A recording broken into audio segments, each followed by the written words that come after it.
My name is Jocelyn Gross, and I am doing my presentation for my business plan for Gross & Co. event planning.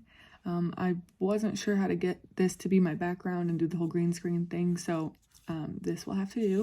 I'm just holding my iPad so that I can show you my slides up close. But yes, so I will be doing an event planning business, and this is my plan. So first, before I started the plan, I wanted to show you guys just a little inspiration for what my office will look like, because I'm not selling a product, so my office is pretty much just going to be for me and clients to meet, and I think it needs to be a very fun and obviously colorful space. I think having a first impression is the biggest part about meeting new clients. And I think your room speaks a lot about yourself and your creativity. So I just have some pictures of what I hope my office will look like. It's just very bright and colorful, very comfortable with couches and pillows and all of that, so that people are actually, like, they feel invited when they come in, and not like it's just another office in a cubicle. Like I said, I think it's really important to have a good first impression, and having this fun and creative room can show people how fun and creative that you can be, and their party will then match your style. So that's first my office inspo. And then before we get to executive summary, I just wanted to talk a little bit about my background and my the reason I picked event planning. So I have been in college for 3 years now, and I haven't really nailed down exactly what I want to do yet. But last year my sister got married, and she asked me to help plan the wedding, and it was honestly one of the most fun things I've ever done. I got to actually officiate it as well and help with the DJ and all of that stuff.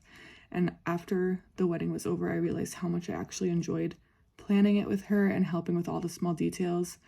And I realized I am very attentive to details, and planning weddings and events and stuff like that, you really need someone who can get all those nitty-gritty details hammered out. And I found that I love that job, and I'm actually really good at it. So that got me thinking, well, I'm going to get my business degree. What if I start my own event planning business? So let's start with our mission statement at Gross & Co. Our mission is to bring your dream party to life, and we promise to make it stress and hassle-free.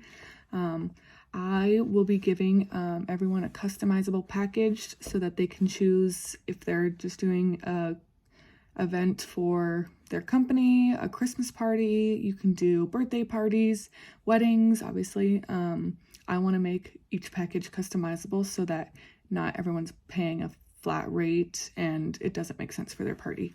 So that is what Gross & Co.'s mission statement is.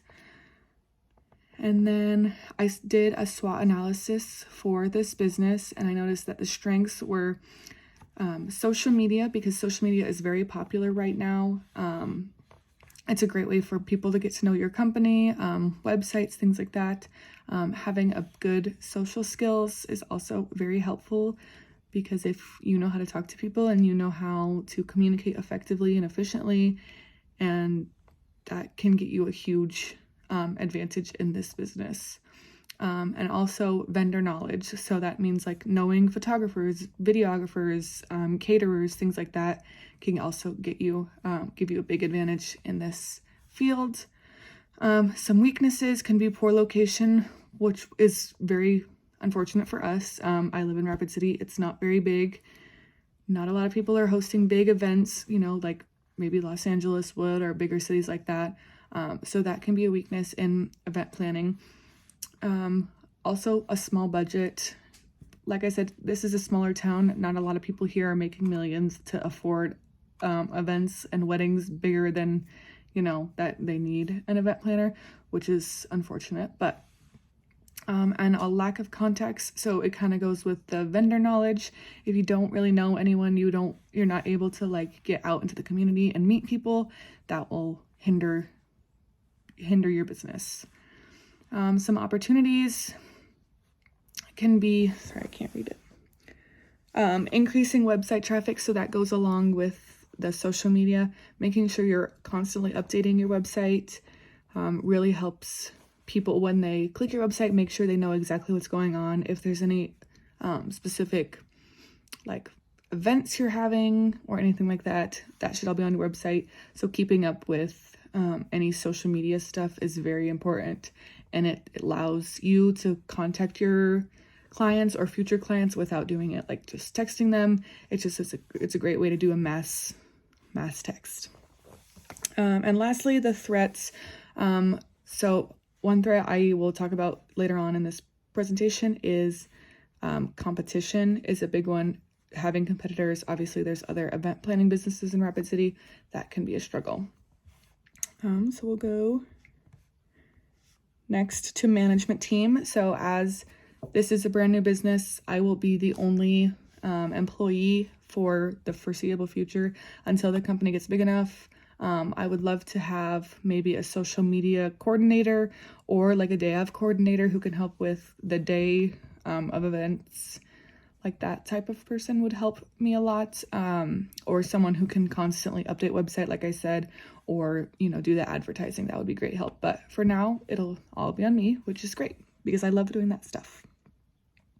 Like I said earlier, competitiveness is going to be a big factor here. We have two main ones in Rapid City. We have Complete Wedding and Events and Premier Events.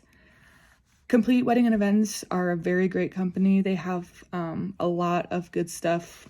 You can do photography, videography, DJ, lighting, coordination, all on their, all through their service. So they're going to be a big competitor. Premier Events is not so much a popular one anymore because Complete Wedding and Events have completely taken over Rapid City, but they're still a great option. So having competitors, it helps you to know where you have to strive for, but it can be a barrier because people know this company more than they'll know my company, and you'll obviously need to step over that bounds and learn new ways for people to know your company. So for my marketing plan, I would like to gain at least 25 clients in my first year. I'm not sure at this point if that's a stretch or not, but I'm hopeful that I can gain 25 clients. And if that includes 20 birthdays and 1 wedding and 3 corporate events, that's fine. I would love to gain 25 new clients in the first year. Advertising plays a huge role, as I said earlier. So having, constant posts on any social media platform can really boost your company. Also, I think it's great if any of your previous clients can leave Yelp reviews. So I think it's really important that you tell people like, hey, leave a review or give them surveys so that you can do better and they can tell. And a lot of like other clients will look at those reviews and be like, oh, this person actually knows what they're doing. So customer reviews are very important. And if you can get your customer to do that, that would be great.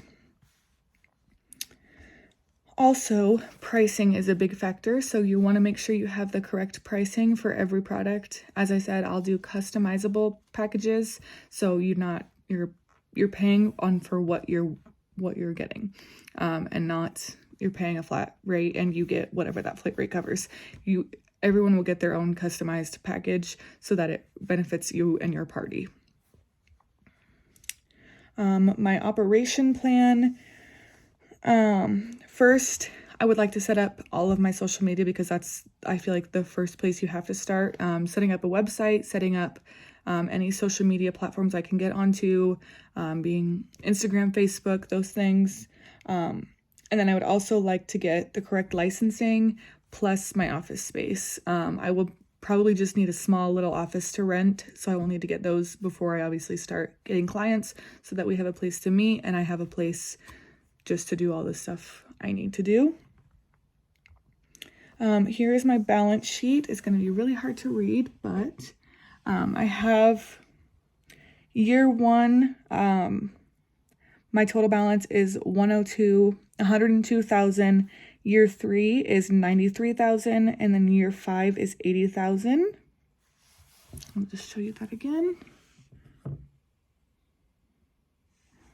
Okay, and then my income statement, obviously for the first year, 2, 3, I'm not going to be making very much money because I'm trying to gain new clients, but also I have to take out the bank loan and make sure I have enough money in case this all falls through. because I won't be getting as much clients as I probably think I need, and it's just a lot of people take a while to make money. So here's my income statement. So for the first year, for total sales, I have 45,250, and that's just an estimate for the 25 clients and how much they will pay. And again, it's just an estimate. But for my net income, it is a loss of 20,000 because of the bank loan and all of the stuff I will have to buy in that first year. And then for year 3, I have a total sales of 68,250, but a net loss of 6,050. So it's a less of a loss, but I still am making more money that year. But with all the expenses that will come out, it'll be a loss. And then year 5, I finally have a net income, but my total sales are 102,550. And then my net income is 8,725. So it took about 5 years for my company to gain money from the business and from all the expenses that I will have to pay. But you're having 8,000 at the end of year 5 is good enough for me, and I hope that it works for my company. I will show you that one more time. I'm so sorry it's so small. So there's that. And then that is the end of it. This project has been very eye-opening for me. I hope I can be an event planner. I'm just not sure how I can start one yet, because of the competitors in our town and just the size and economy that's in our town. I just don't think it's practical yet, but I would love to start getting into the business so that hopefully one day I can actually start my own and actually follow through with this business plan, because I love event planning so much and it was so much fun. But yes, that is my business plan on Gross & Co. event planning.